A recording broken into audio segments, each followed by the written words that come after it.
Greetings, one and all, to the most cursed, most cringiest corner of the internet. A YouTube channel content creator actively alienating everyone in both the analog and digital world. Well, welcome and good evening, wonderful dice of all alignments. I am Lunar D8. This is Let's Play Hazy Mind Part 2. Content warning. Hazy Mind is designed for an adult audience. This content isn't for everyone, and will include topics such as suicide, depression, blood, murder, and strong languages. If you acknowledge this warning, click to continue. Also, if you guys could, in the comments, could you suggest to me games that are either platformers or high-speed, sort of reaction-based games? Not necessarily the same ones. Like, it could be just normal fun platformer, or just something that's not a platformer at all, but is something that would be high-speed reaction-based. No promises on playing anything. I'm just wanting suggestions for, I don't know, fast-paced action, exciting games? I don't know. Okay, we'll start a new one. We'll try to pick different options this time. My thoughts fragment my mind like shards of glass. I can feel each suicidal thought slicing me from within. I'm tired of battling with my own mind, each day growing increasingly burdensome. Antidepressants and sleeping pills, my daily allies, will yet again become today's escape from this world. Internally, I'm screaming in pain, but the fear of what death might bring holds me back. Is it worth the fight? Even when everything inside is pleading for surrender. Death seems like a relief, but what if it's just a different kind of pain? Thoughts spin in my mind, but my heart keeps on beating. My hallucinations morph into terrifying creatures squirming in my mind like worms, offering no peace. Fear paralyzes me, leaving me in the darkness with only my thoughts for company. A bottle of pills in my hand, my heart pounding in my chest, a terrifyingly real reminder of the life I wish to end. I understand how strongly emotions overwhelm me. I understand how long I have thought about this. But my brain continues to look for reasons not to do it. In the end, my self-hatred still wins. The pills feel as icy as snow. Their coldness seeps throughout my skin, swiftly sweeping away the last remnants of doubt. Closing my eyes, I swallow them one by one. My mind starts to fog from the pills I've taken. A strange moment of silence ensues. It's as if the world has slowed its rotation, giving me time to reconcile with my fate. The sensation of the pills in my throat feels like a sharp blow to the back, a confirmation of the irreversible decision I've just made. The world starts to slowly fade away, as if someone is gradually turning down the brightness on the TV. My consciousness becomes foggy. Thoughts mingle, quickly turning into meaningless chaos. I hear my own breathing, its cycle getting quieter and less frequent. The last thing I feel is the heaviness of my eyelids, which close involuntarily. I surrender to lifeless yet soothing oblivion. Sleep. It comes like a wave, sweeping me into an impenetrable death. I surrender without resistance. Suddenly, a glimmer sparks in the darkness, and I see a dream. The surrounding darkness starts morphing. Dreams within it stir, stories both frightening and familiar. They are scenes from my life, moments of both happiness and suffering. As each second passes, those images become more vivid, adopting shapes, colors, and sounds. Some of them are kind, reminding me of times when I laughed, when I was happy. But there are dreams that pierce me, reminding me of what led me here. I dive deeper and deeper into the dream. It's like a journey through my own soul, and suddenly, in this endless depth, I begin to see light. It's a warm, muted glow that beckons me from the darkness. I'm drawn to this light like a moth enticed by fire, and when I touch the light, I can feel it start to fill me up, rousing me from the dark sleep. My eyes open. I feel the solid surface of the bed comforting my body. My head is still foggy, but it no longer pains me the way it did before. My consciousness slowly returns. Something is off. Everything around looks unfamiliar, even though I know it's my space. Memories spin in my head like flashing images. but I can't piece them together into a coherent whole. It's a feeling of emptiness, as if a part of me is missing. Names, faces, moments, everything is plunged into a disorganized mess, deemed unreachable for my mind. I'm finding it harder to breathe, my mind screams, seeking answers I don't have. Everything around starts to seem distant and insignificant. I've lost in my own world. Realization sets in. I have forgotten everything. Who I am, where I'm from, my existence is erased. I'm too scared to move, to breathe, because even these sensations feel new and alien. With each breath, I attempt to remember, but it only results in greater panic. The world around me begins to crumble, like an abandoned building eroding as the time passes. I sense that I am moving further away from myself with each passing second. Fear wraps around me, squeezing my heart, and I can't find an escape. Gravity feels doubled. My body fails to resist, falling back onto the bed. The moment my body touches the bed, there's an instant relief. It's an unexpected calm in the midst of chaos. I feel the warmth of a foreign hand slowly passing through my hair. Despite consciousness stirring again, the desire to leave the comfortable sanctuary of my bed has disappeared. However, in the end, I decide to find out who is so tenderly guarding my peace. Hello.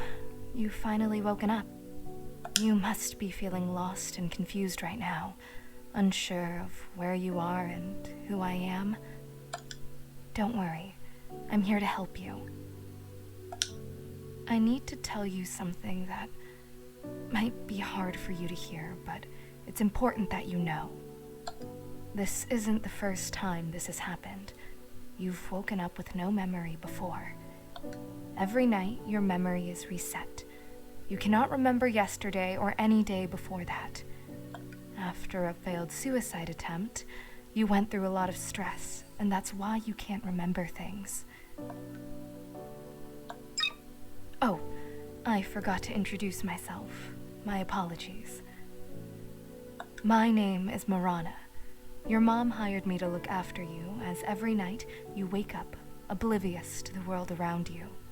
My role is to be a beacon in the early hours, to help you navigate through the confusion. Of course, I am also here to assist you in regaining your memory. By the way, my duty is to provide you with a guide on what to do when I'm not around, and where to find essential items you might need. Here, this is the guide. As you can see, it's a bit worn out since you've used it prior. In case of emergencies, the first aid kit is in your cabinet at the very bottom. You'll instantly recognize it. Just to be on the safe side, I've sketched a picture of it here in the guide, so you can be sure you found the right box. To get to the kitchen, you will need to leave your room, walk straight down the corridor, then take a left. That's where you'll find the kitchen. If something happens to either of us, dial 911. That's the number for emergency services. Your phone is on the table. The phone is switched on and fully charged. You've always had a knack for figuring out how to use it, so I'm sure you won't have any issues there. What else was there? I feel like I'm forgetting something. Oh, right. If you have to call an ambulance, you'll need to know your address. It's 4 Buttiff Street, Arc City. It might be a bit challenging to remember right now, so I understand. However, everything I have just told you is written down on this note. Please, keep it safe and always have it with you, okay? Okay. Great. You're doing very well. Now, to add a little joy to the moment, I've prepared something special for you. I cooked your all-time favorite dish, toast with egg. It's important to fuel your body. After eating, I can give you a tour around your room and help you discover more about your life that's been temporarily forgotten. So don't rush yourself. Eat at your own pace. I'll be here. Well, since you're done with your meal, we have one more thing to do. You'll need to take these pills. They're antidepressants. They've been prescribed by a doctor to keep any panic attacks at bay. Without them, things could become difficult, and I don't want that for you. I don't want to appear as if I'm forcing you to take some strange pills, especially if you are uncomfortable. That is not my intention. While it's a condition for me to be able to show you the room, the decision is completely yours. Just so you know, regardless of your choice, I will still guide you around the room. And I understand if you choose not to take them. Will you take these pills or not? Well, I have to confess, I feel a twinge of disappointment.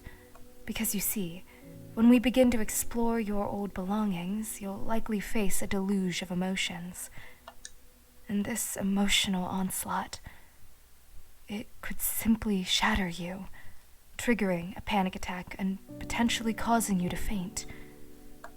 And moreover, your mother was quite insistent that you take these pills. I wouldn't want to face her wrath if you don't. So, I'm going to ask you one last time. Are you absolutely sure you won't take them? It's odd, really. In the past, you've been more willing to trust me.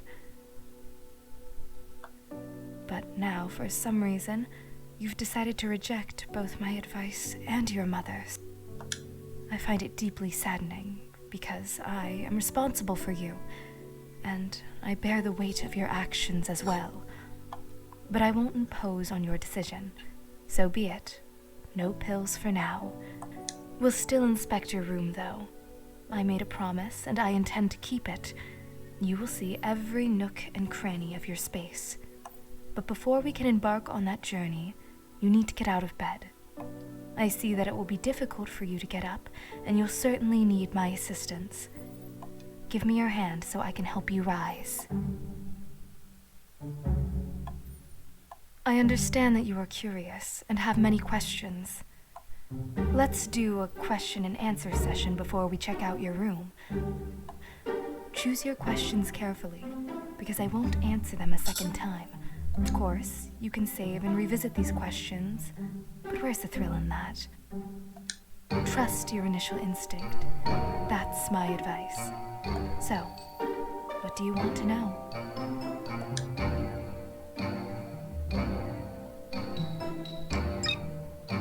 Well, I can't tell you straight away, and I can't say I fully understand you in this regard.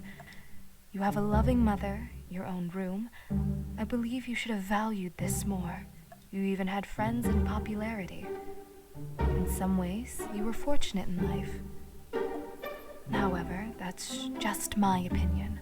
You can only come to understand the reasons for your actions by going through your diary.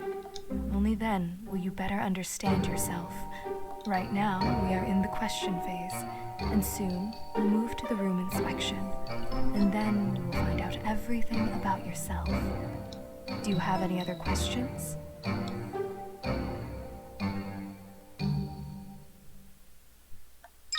You probably wanted to ask how it all used to end. At the end, you just fall asleep again. So we'll spend the whole day here, and by lunchtime, you'll sleep. When you wake up, you will again remember nothing, but progress is made each time. Your psychiatrist says that it will end soon as you come to terms with your past. Do you have any other questions? I'm not even sure whether to take that as a compliment or not. If, in your understanding, strange means unconventional, then I am actually quite impressed. I always want to make an intriguing impression. Not a pleasant one, but an interesting one. Because to leave a pleasant impression on people, you often have to just nod along with them. You're probably wondering about my makeup, right? I love to experiment with my face and try out different looks. So far, this is my favorite.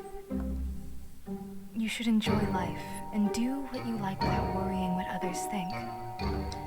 Want to wear weird makeup? Go for it. Want to wear odd gloves? Put them on.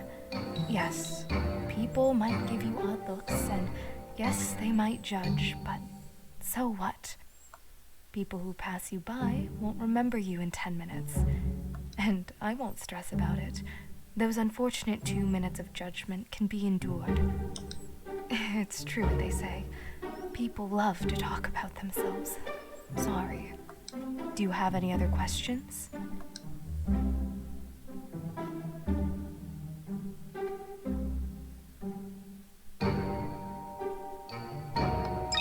Were you even listening? I literally just told you a minute ago that I love makeup. I think that's enough questions from you for now. Let's proceed to inspect the room.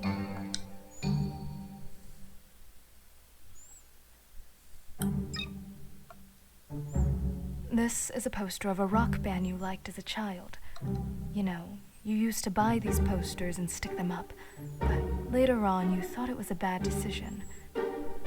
At least this poster still hangs here, reminding you of your childhood and how you were a huge fan of this band. I think removing the poster is not a good idea. It would take off the wallpaper as well, ruining the look of your apartment. You can continue looking around the room. This is the coziest place on the planet. Oh God, if it were up to me, I would sleep in bed all my life. I know it's not much different from death, but I love dreaming, so death is not an option. Though who knows? Maybe we really do dream after we die. Think about it. But let's not talk about me, right? It's about you. This is the bed you sleep in. Usually, you just lie there and stare at the ceiling. As a child, it seemed you had fun glow-in-the-dark stickers that you would gaze at for a long time when you couldn't sleep.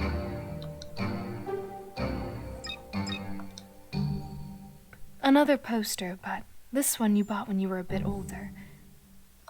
You were a fan of anime, it seems, but since you were a child, you mostly watched romance. I understand you. I was the same. Only later do you realize that such things don't happen in real life. Or do they? Maybe it just hasn't happened to you yet. Don't lose hope. Anything can happen in the future, right? But that's not really important. Later, you regretted buying the poster, but you can't take it down because it would ruin the wallpapers.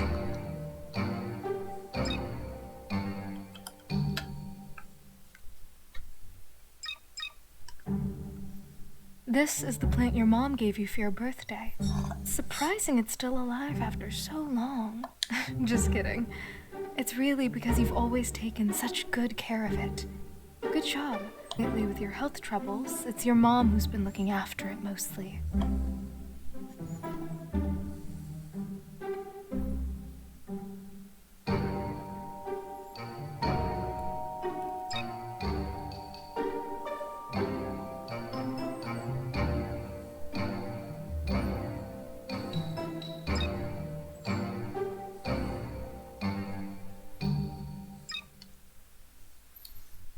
I should start by saying that all information I'll share comes from your mother. This is your laptop.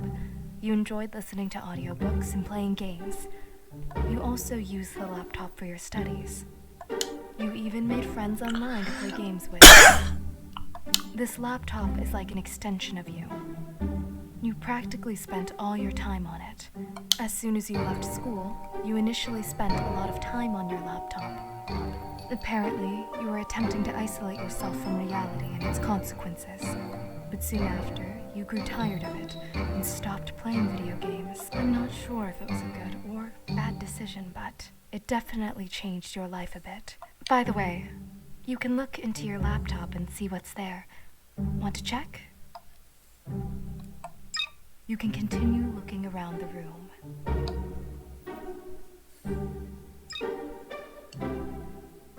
This is your diary, the most important thing you have. and reading it might take some time. But since you've clicked on it, you definitely need to read it. I won't disturb you during this time. Read at your own pace. If you want to share your emotions after reading, I'll be glad to listen. I saw Morana sit down on a chair next to my table and close her eyes. Apparently, with such a job, she gets very little sleep. I carefully picked up the diary and sat on the bed. It looked like a regular book. It didn't have all that many pages, but the book still seemed thick. Perhaps because I had read it so many times, the book had become slightly misshapen, adding to its thickness. I don't know what awaits me inside, and the atmosphere starts to get tense. Overcoming my anxiety, I finally opened the diary's first page and began to read. Hello. I decided to start a diary because Ria told me it helps understanding oneself and improves relationships with others. Basically, she seemed to be promoting it to me, so I bought a notebook and will try to write down everything happening in my life. Honestly, I don't think this will last long, since I'm not a very consistent person. I can't do the same thing every day, but we'll see. Maybe it'll work out. It's hard for me to write. I don't even know what to write about. What did I do today? Went to school, talked with friends, came home, did my homework, and now I'm just sitting at home. My mom's not home as usual, and I have nothing to do. Well, technically, I have a lot I could do. Like self-improve, prepare more for my lessons, play computer games, but I prefer to lie on the bed and stare at the ceiling. I don't know if everyone is as lazy as me, or what it's called. Procrastination, I think. Not sure about the spelling. When you can become anyone in this world, work hard, live your passion, but you choose to just lie on the bed. I think in the future I will read my diary and might not understand, maybe even blame myself for something. But I'm tired. Yes, I have many friends in school. I get good grades, and I even hang out with friends outside. I always smile and joke around them, trying to stay positive. Yet when I come home, I feel sadness and loneliness. Nothing seems to help. Not video games, not studying, not even food. Maybe I'm just not in the mood. Honestly, thank you, diary. I feel like I've vented to someone, like crying on a shoulder. I feel a bit better. But not getting an answer back is hard. It's like talking to a wall. Maybe I don't need a reply. Your purpose might be there to be there for anyone who wants to share something privately, but is afraid to. Anyway, I'll go now. Hello again, diary. It's been 2 days since school started. These days were normal. Ria and I sat together, joked during breaks, and had lunch together. Today, I brought her the cookies I baked at home, and she shared a tasty salad with me. She loved the cookies. Ria is a genuinely kind person. We have a lot in common, but she's not into video games. She prefers studying, and she's really dedicated. I don't have that drive, even though I get the same grades as her. I feel like school just prepares us to be perfect workers. It's like do this, do that, don't question things, or else you'll get the lowest mark, or in a job setting you might get fired. Hello, diary? Recently, our class was asked to write an essay about friendship. I spent all day thinking about what to write. I have many friends, but what does this essay really want from me? Should I worry more about what the teacher thinks, rather than what I truly feel? It's so absurd. At first, I wrote an essay expressing my real opinion, that friends are just a way to avoid feeling lonely. After rereading it, I realized the teacher wouldn't like it. I tried to write something that would get me a good grade, but the problem was I sat with that paper for over an hour and couldn't think of anything. I decided not to submit the essay and got the lowest mark. I chose not to tell my mom about it, and she doesn't seem to care much about me anyway.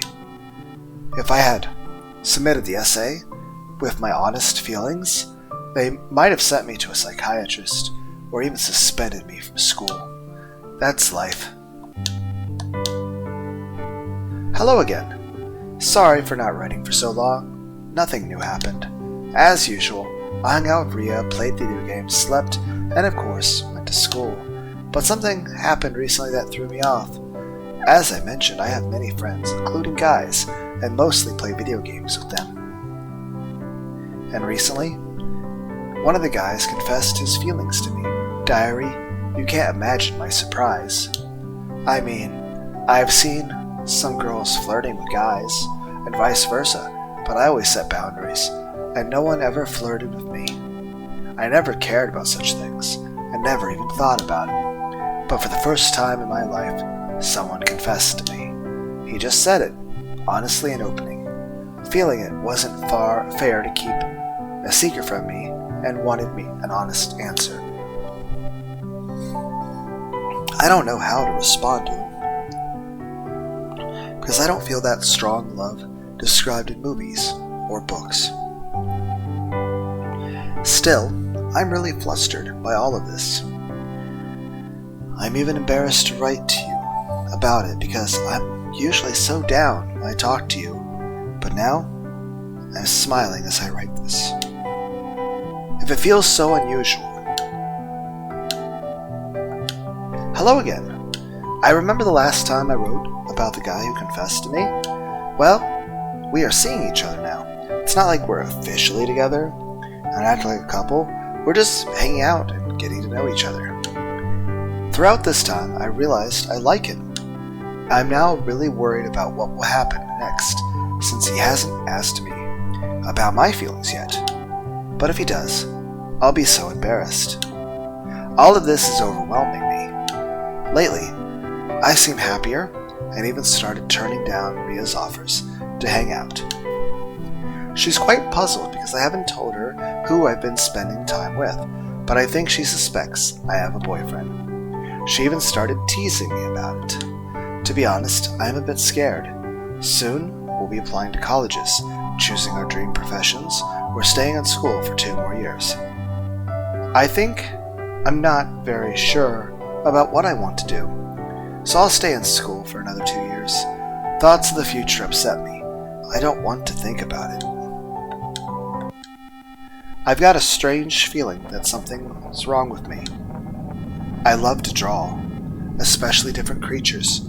For instance, I recently drew a chubby black cat during class. My imagination can run wild sometimes, but in class, believe it or not, I thought I saw that exact cat I drew walk into our room looking so real. I instantly knew it wasn't real and laughed it off, blaming it on being tired from school. But deep down, I'm worried and scared. I know mental health issues can be inherited. I had a grandfather who took his own life. My mom often spoke of him, remembering him as a great man, and cried for him. She said he lost his mind after my grandmother's death. I'll never meet him, though I wish I could have talked to him. It's a pity. I don't romanticize mental disorders like movies do. I think it's not normal and should be treated otherwise. People can completely lose their minds. Anyway, that's the weird situation I experienced. Hello. Diary, life goes on as usual, but I want to vent, maybe even cry a little. I think something terrible is happening to me, and I'm too scared to tell my mom, even though I know I should. I don't want to become like some movie psychopath or schizophrenic. I have the idea. I hate the idea. Only fools romanticize that. As these are scary diseases, and people do horrible things when they suffer from them. I recently read a story about a woman who killed her own kids overnight because she was schizophrenic. From what I understood about this illness, you see creatures or places that aren't real, just in your mind. That's been my feeling lately. I've started seeing weird creatures, especially when I'm bored. Like during classes. I see them often, and it's hard to get rid of them unless I distract myself. I know I should tell my mom, but I'm terrified of being diagnosed or accepting that I might never be able to live normally in society. That would be like death to me, since I'd no longer be ordinary. I'm still thinking about it, but I'll write more if there are any more updates. I did it. I told my mom today. It was hard, and seeing her reaction was painful. The look in her eyes and her expression said it all. She said she might see me as a monster, or maybe she just doesn't believe me and thinks it's just a teenage prank. I don't know. It took a lot of time and effort to get it out and find the right moment. I don't know what to do next. This is the first page I've cried on. Sorry. It's just very hard for me. I want to tell others, but people might avoid me. No one wants to be around someone like me. I'm sure of it. I might go mad and hurt them, or myself. Who knows what other horrible things might happen. So, I'll keep quiet until the end. For now, my mom and I have scheduled an appointment with a psychiatrist. She knows. I don't know my diagnosis yet. I'm just fearing the worst. Life's been tough, especially when things are finally starting to get better. I've been in a relationship with a boy. My relationships with my friends are better than ever, and my school grades are good. Okay, diary. I'll write when I have the strength. Goodbye. Schizophrenia. It's hereditary. I got it from my grandfather. I've been removed from school, but my mom arranged for me to be treated at home because the quality of the mental institutions is terrible. I didn't say goodbye to Rhea. It was too hard. They'll probably tell her I was transferred schools and moved away. I haven't talked to my boyfriend since my last diary entry. In fact, I've been ignoring him. I know I'm being horrible to them, but maybe it's better they never knew me. It hurts me to do this. I cry every night. Sometimes we need to be cruel so people can get disappointed, move on, and forget about us. I'm hurting them and myself. But their pain will pass. They'll move on, find someone else, and I want to believe they'll be okay. Things will never be okay for me again. Not because of my mood, but because of the illness. No one knows how to cure it, and no pills will help. The hallucinations will become more and more real, scarier and scarier, and there will be more of them. I don't want to think about it. It's too terrifying. Since I left school, I'll have to study at home and focus on self-education. Starting the new year, my life will change entirely. New Year's is coming soon, but unsurprisingly, I'm not in the mood. I think I made the right decision by distancing myself from everyone. Take my boyfriend, for instance. Our relationship would never have worked out. It's not because I'm bad or can't act normally. I'm not crazy. But relationships have goals, like starting a family. I look ahead, and I don't want my children to experience what I'm going through now. It's better for both Rhea and him to move on in life. I'm getting incredibly bored these days since I'm not attending school, so I entertain myself by imagining various creatures. Of course, I could play video games all day, but I'm tired of that. When you're free to do anything, it's hard to enjoy things that you once found pleasant after some time. The New Year has already passed. Mom and I celebrated it together. Dad didn't even call, let alone visit. Honestly speaking, I'm not that mad at Dad, but my mom is very angry with him and doesn't want to see him. He found a new family and left us. It's not that he found a family, he just found some young girl, a student. I understand that my mom is very disgusted by this, and that he left us for his own pleasure. But I think she needs to move on in life. By that, I mean find a new man who will love her and move on. The only problem is my presence. I completely ruin that possibility. Yet, my mom loves me very much, despite this, and works very hard for my sake. But what's the point of all of this when I don't have a future? That's why I think it would have been better if I didn't exist. I don't want to write this hello diary anymore, because I see no point. Honestly, I see no point in writing here either. I feel so bad that the only thing I can do is draw to distract myself from everything. The hallucinations are getting scarier, but I'm used to them. Sometimes I hear voices, but they're more like noise. My psychiatrist prescribed me antidepressants and antipsychotics, but she noted that they might have side effects. On top of that, I can't sleep at night, so I've also been prescribed some sleeping pills. But one sleeping pill usually doesn't help, so I take 2, and now it seems I consume these damn pills instead of food, which aren't helping. I mean, they cost a lot of money, and my mom stays late at work more often. She changed shifts, and I barely see her now.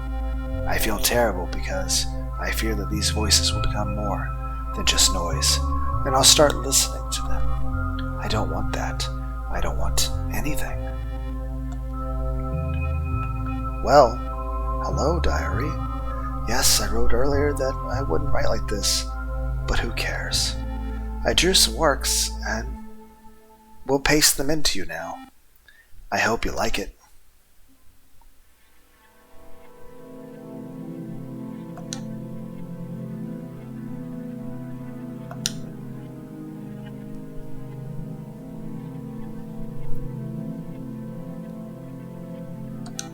Wait, is this Morana? It looks a lot like her. Was I familiar with her before? Why didn't she tell me about it? Or even then? Was she with me because my mom couldn't be? But why didn't I write about this event in the diary? I looked in her direction. She was still asleep, right where she was. I need to ask her about it after I finish reading everything. I opened the diary again and continued reading. Today, I had a fight with my mom. She called me a mistake, said I do nothing, and that I am a burden, and called me stupid. I understand she said it out of emotion, but she was telling the truth, and the only truth.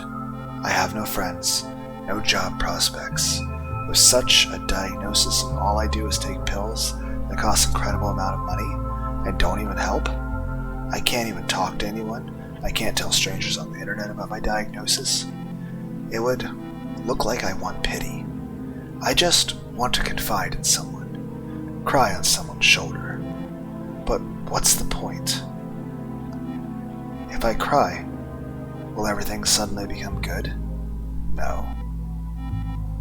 Nothing can help me now, and I need to accept that. At least Ria was right to suggest I keep a diary. Thank you, Ria. Without the diary, I would have killed myself a long time ago. Hello, and goodbye at the same time, diary. I decided today to overdose on all the pills prescribed to me. I see no point in living and trying. I don't want any of this. Fear gripped me, and I felt goosebumps. On this exact date, I decided to end my life, but after that attempt, everything became even worse. I wanted to do my best, but it turned out, even now, I don't think I made the right decision. Maybe it's because my memory was faded. But if I do have schizophrenia, it's not that big of a deal. So why did I leave my friends and my boyfriend? I understand that can be terrifying, but why did I make my life so complicated? From the moment I decided to leave my friends, I chose suicide.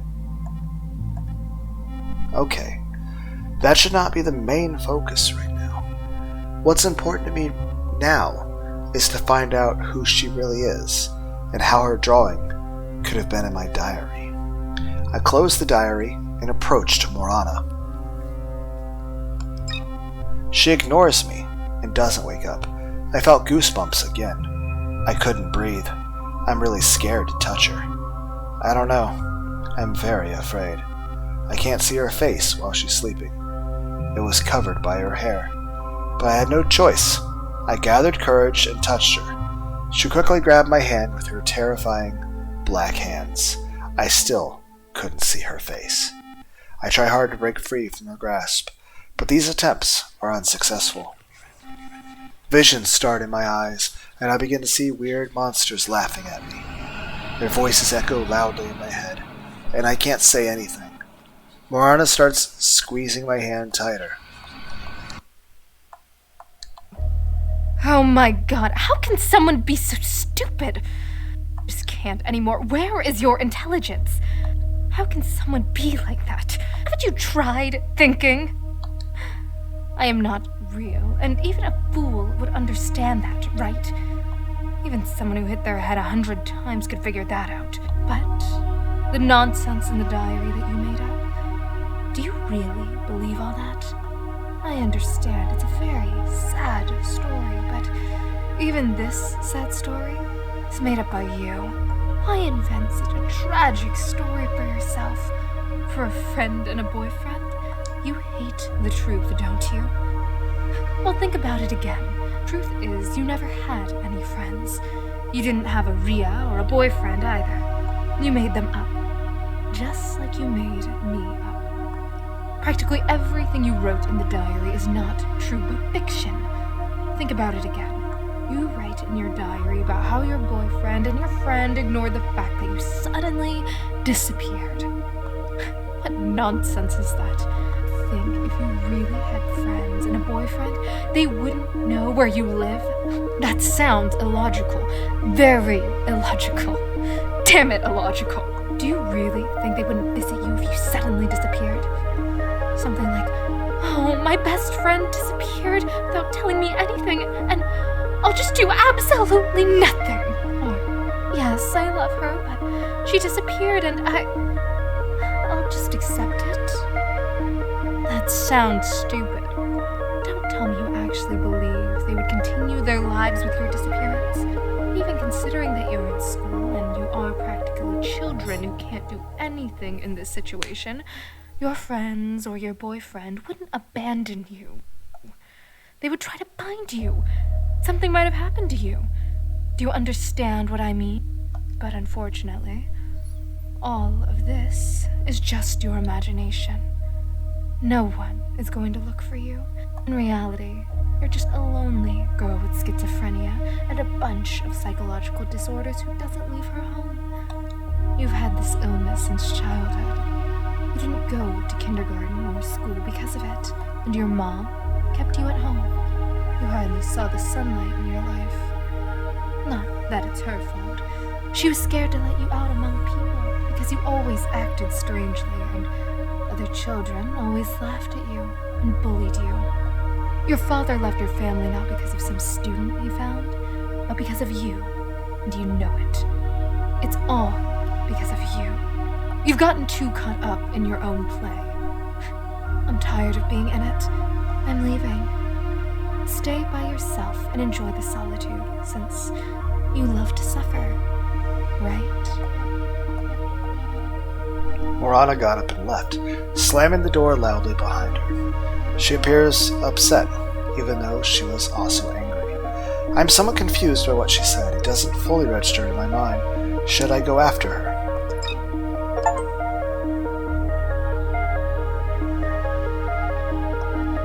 Suddenly, I spotted a strange creature on my bed, looking at me with its peculiar eyes. Are you leaving already? Everyone leaves. I'm not surprised. You're not an exception. Fine.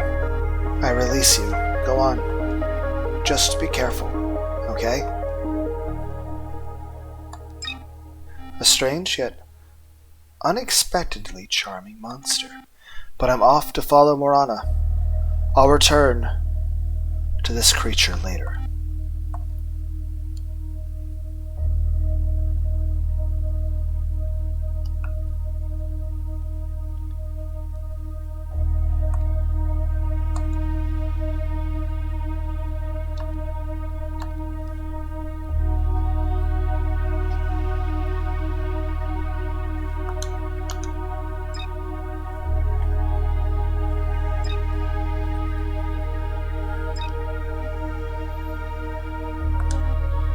I see a corridor, a long corridor, and directly opposite my room, another room. It's wedged open with various linens.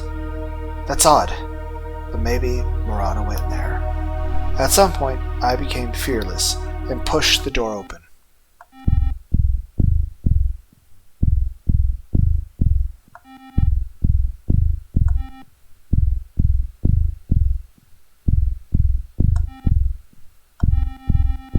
I don't think there are words that describe what I felt at that moment.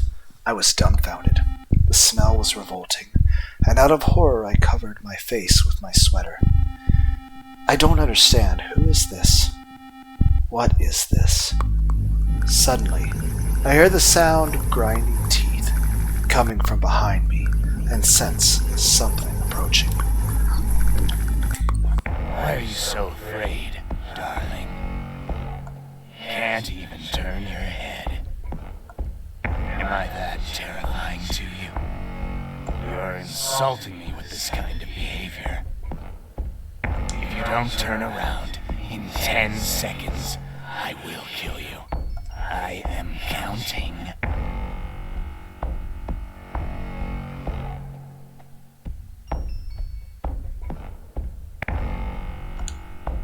10, 9, 8, 7, 6, 5, 4, 3, 2, 1.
I thought that you were really stupid, but I see some progress.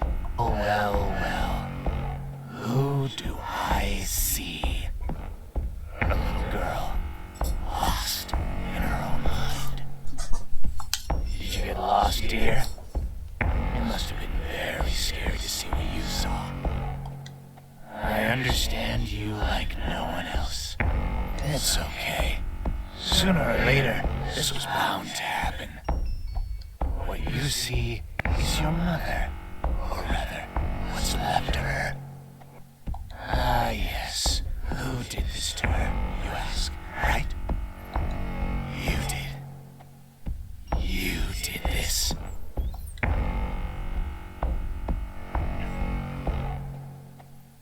So, you remember? Wow. I didn't know your memory worked even a little. Amazing. Really amazing. Astonishing. You remember everything, and yet feel not a speck of your guilt. You are such a petty creature.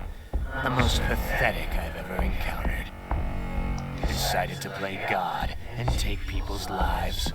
What were you thinking? Your mother's only fault is that she raised you.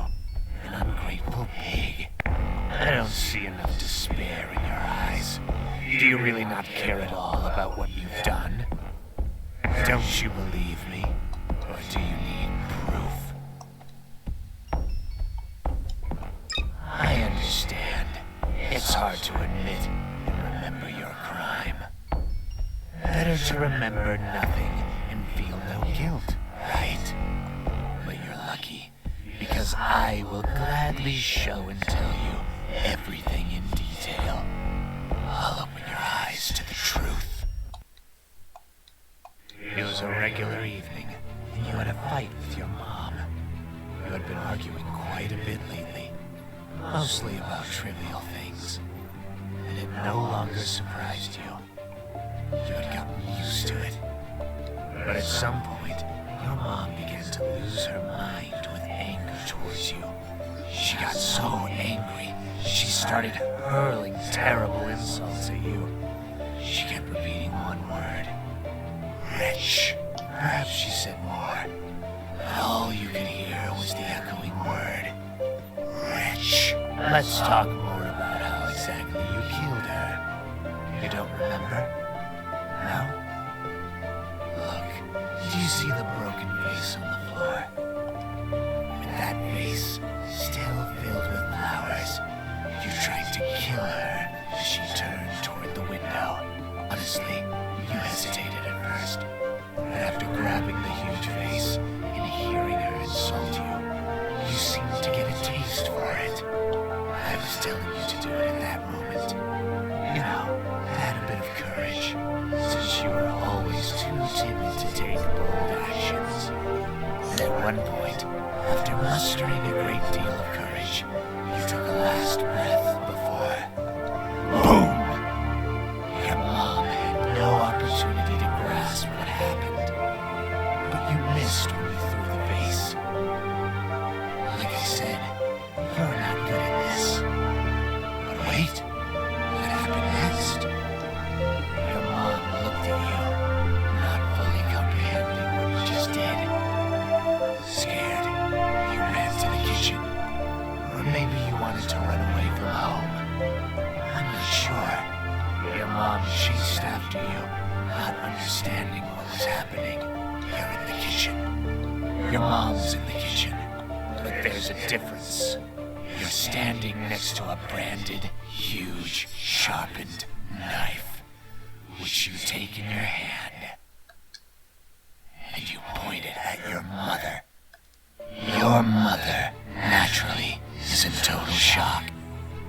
She tells you, don't do anything stupid, with a trembling, frightened voice. You, like a complete rag, start to cry. That's very much your style. But then you even surprised me. Suddenly, your expression turned hateful, and you stopped crying. Before that, your mom tried to say something, to apologize, but you didn't hear those words. Everything was like in a fog. And what do you think happened next? I think you know and suspect what happened next. You plunge that huge knife into your mother's heart with momentum. Blood under pressure from the heart can enter the bronchi and trachea, causing blood to be coughed up. This can occur if the injury creates a passage between the heart cavity and the large vessels of the bronchi. I'm mentioning this because, after a few seconds of shock, your mother began to cough up blood and begged you for help. But you just watched it all happen, emotionless. Moreover, as she pleaded with you to help, to come to your senses, you made it even worse. You began to finish her off with the knife, with fierce hatred. I counted 28 stab wounds, and you laughed. You laughed very hard. With difficulty, you dragged her body to a room. Later, you washed the blood off the floor as if nothing had happened. You propped a rag against the door to stop the smell of the corpse from spreading, closed it, and never entered again. You're probably in shock, aren't you? I don't know. I don't know where the truth lies. Am I really capable of such a thing? Or was it not me and this isn't my house at all? It's all so strange.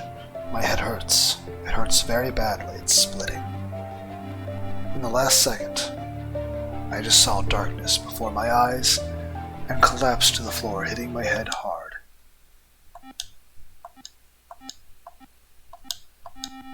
I didn't wake up with the comfort of someone stroking my hair. In actuality, I woke up because of the terrible smell of the corpse lying next to me. I instinctively moved away from it, struggled to my feet, propped a towel against the door and closed it. There were no more monsters, and that red one was also gone. I could consider myself safe, but what should I do? Calling emergency services was risky, because even if I'm not a murderer, I might still end up in jail. Should I check the medicine cabinet, call someone, or go to the kitchen?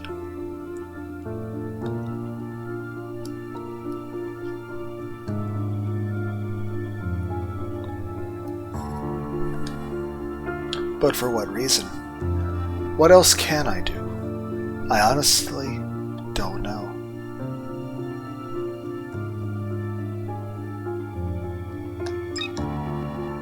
I couldn't quite remember where exactly Moran said to go.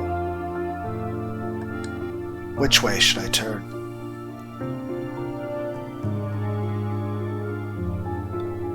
Notice how they have the word left or covered. Like your thumb, and technically left and right both end with a T.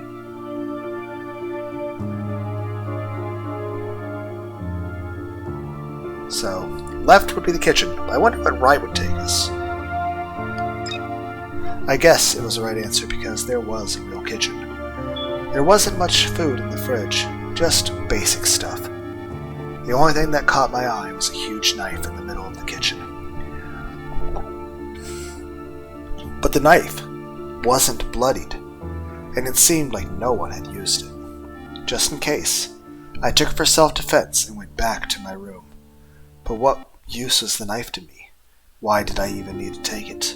I have no idea what to do, or how to get out of this situation. I have nothing. Absolutely nothing. I feel hopeless. I want to cry. I want all this to end. I want everything to be okay. I don't know what the truth is, or whose body is lying in my mother's bedroom. But the fact is, there's a body, and I will be imprisoned. I don't want any of this. I want to hide under a blanket and sleep forever. After crying a lot, my eyes became much heavier, and I wanted to sleep badly. I know I could forget everything if I slept. In my case, it was the best option. I lay down on my bed, comfortably covered with a blanket, and fell asleep instantly. Hey, are you there? Wake up. Do you really think that sleep will solve all your problems? Sleep only helps to escape reality for a while, unfortunately. You're probably thinking that it would be better to not wake up at all. You might be surprised, but I think so too. Because I suffer from the fact that you're alive. I wish I could be free. Forget it. You can't help me anyway. I know you can't help yourself either. I thought there were no situations in life without a way out. But your situation, there is a way out. Honestly, but it's kind of a dead end. It's chosen when people think there's no other way. I feel sad for you. And sad to see you suffer. I'm speaking honestly, putting aside the image you've created of me. You just wanted to be healthy. Have a friend, boyfriend, go to school. So many kids have these things, but don't appreciate them because they consider it normal. You, a lonely child, were very unlucky in life. You're actually smart and pretty. But your illness, unfortunately, you'll keep losing your mind more and more. And soon, you won't be able to distinguish imagination from reality. I feel like I should help you, even though you want to see me as a monster. It may seem untrue, but in the deepest corner of your soul, you wanted to be scared at that time. You wanted adrenaline? I don't know. In any case, monsters won't bother you anymore. And I'm sorry for yelling at you earlier. I don't know what came over me. I didn't mean to. I just wanted to help. We're alone now. I know what you've been through, and you must have many questions, like whose corpse is lying in the room. I'll tell you right away, I don't know. I'm just your imagination, and I can't distinguish reality from your imagination. You must be feeling terrible right now. Let's go outside instead. Fresh air will help clear your mind. It's night now, and the sky is likely to be especially beautiful. You've hardly ever gone outside before because of your illness. How do you like the idea?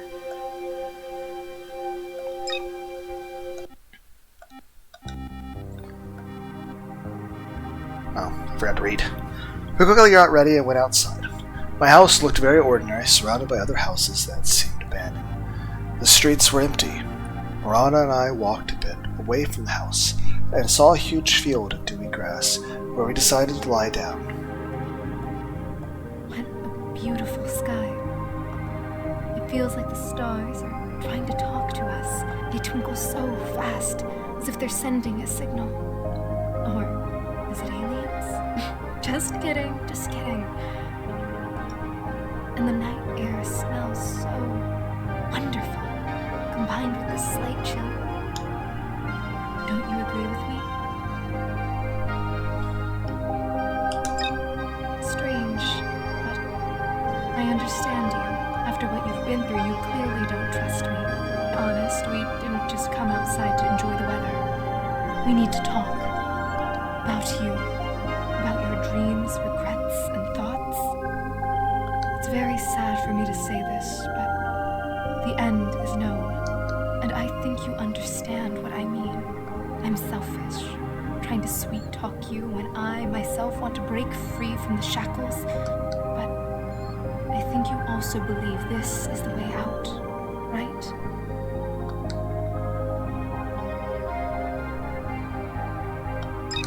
I knew you'd answer like that. You're just saying that, but deep down, I know how you feel, because I am you. And you are me. It's strange. I wanted to talk to you, but I don't know how to start the conversation. I guess I'm too anxious. I just feel sorry for you.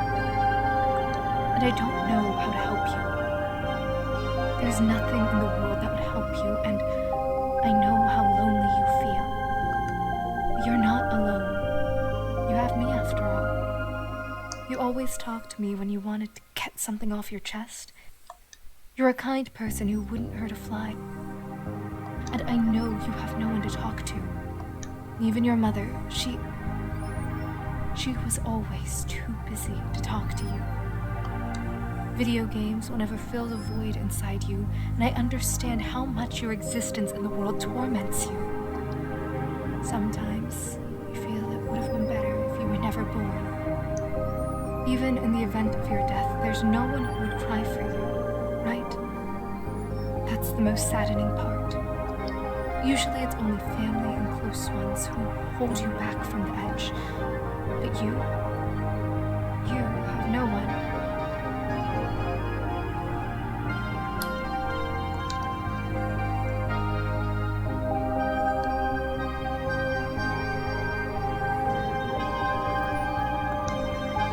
I wish I could take your hand, the younger version of you, and lead you away from these problems.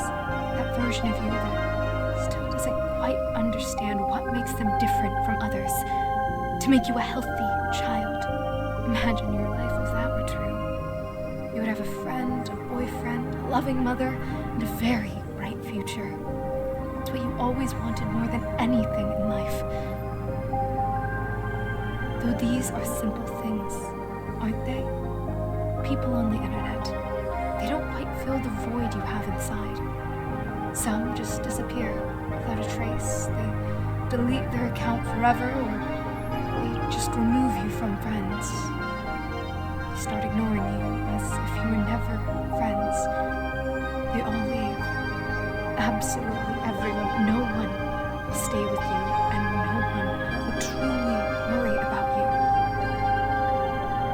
you, if I remember correctly, really cared for them.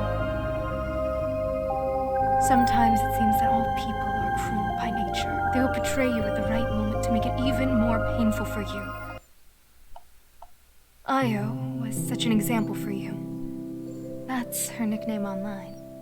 Because of your amnesia, you probably don't remember her. Perhaps it's for the best, but I still need to tell you, because I want you to have a better understanding of yourself.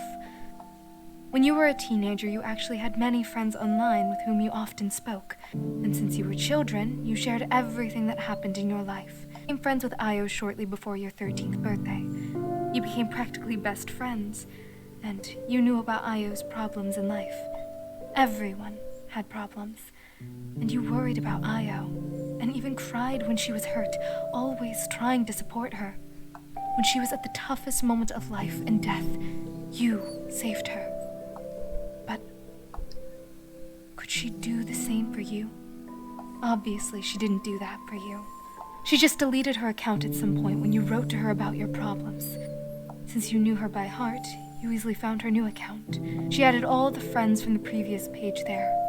All except you. And she shared photos where she enjoys life. I can't imagine what you felt looking at this. Sometimes, you even thought about writing to her. Ask what's wrong. Maybe there was a mistake. After all, you wanted to be friends with her. Even if she didn't want to support you, you still wanted to communicate with her, even without her support. That's how lonely you were. I think this has greatly affected you. You still, after years, follow her social networks, where she is happy. And it seems she's already achieved everything in life. I don't know if you're happy for her, or sad, or hate her. What do you feel for her? I thought about it too. It's just sad that it happened this way. But know I'm always here to listen to you. Even if I'm fictional and a figment of your imagination, I really want to take care of you. But I couldn't stop thinking about something. To ask again, or maybe not. It was cool outside, but this cold was pleasantly chilling on the skin. I can't say I was uncomfortable. I wanted to fall asleep right on Morana's shoulder at that very moment, and never wake up. I feel very cozy with her. Suddenly I remembered a movie where a girl changed other people's lives for the better.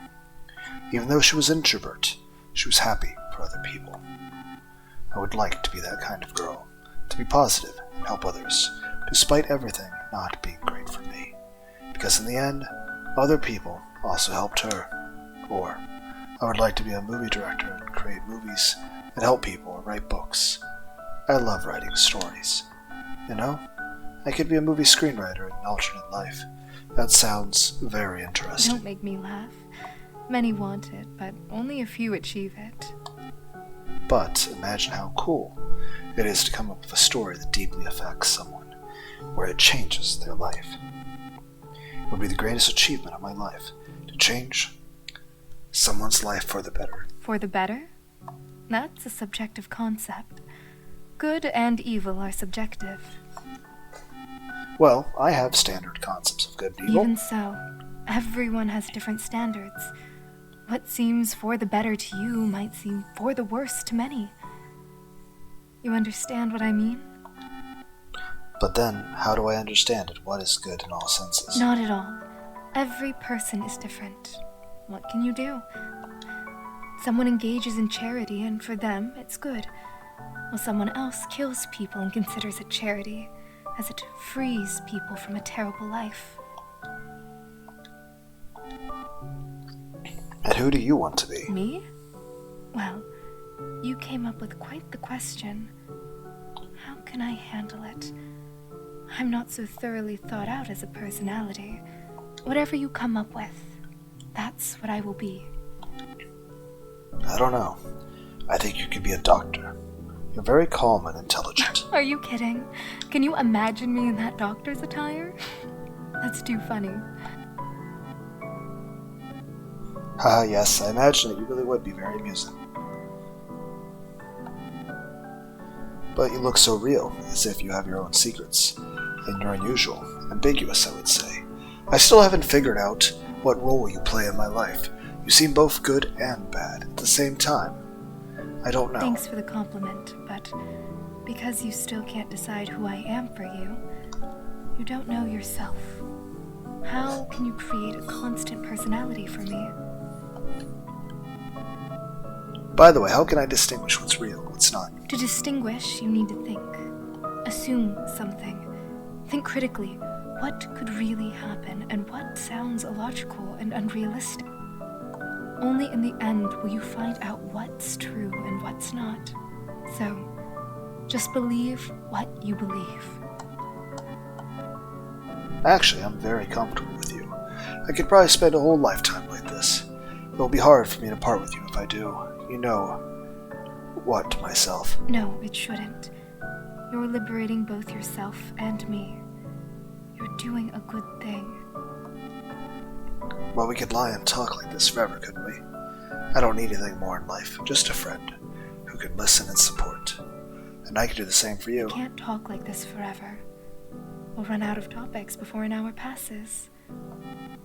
Maybe you're right. Okay, let's go home now. Okay.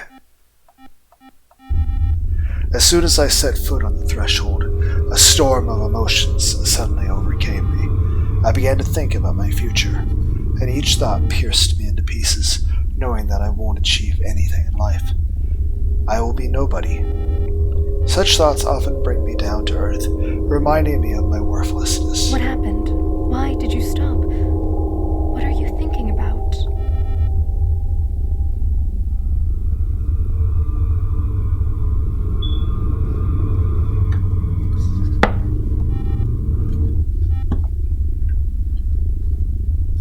Why?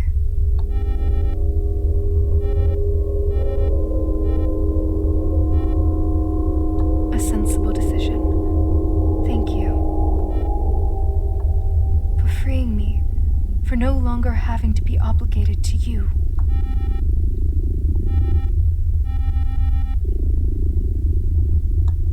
You're welcome. You imagined me to behave this way, didn't you? Apparently, you desperately wanted support and learned to control your hallucinations. Are you scared?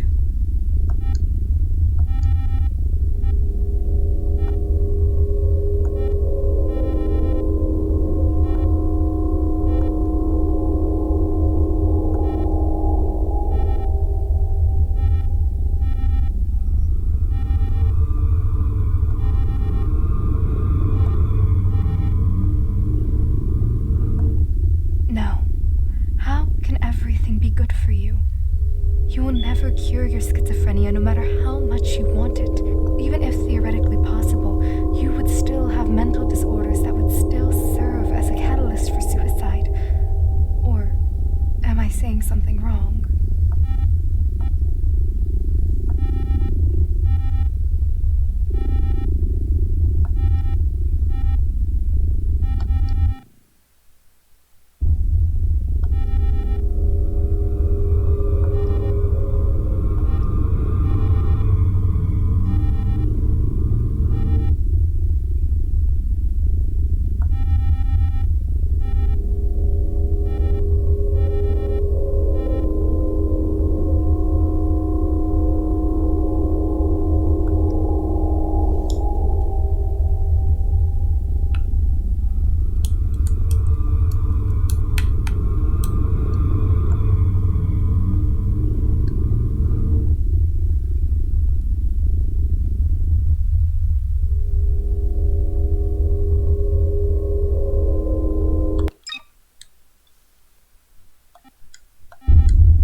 hard for me to say goodbye to you.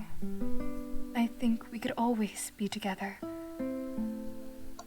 Have fun, cook different dishes together, and admire the sky. I will miss you. Me too. You're really sweet. I like you, although I wish you could stay with me forever. I still value your decisions. You have always been strong. Guys, can I play with you? Yes, of course.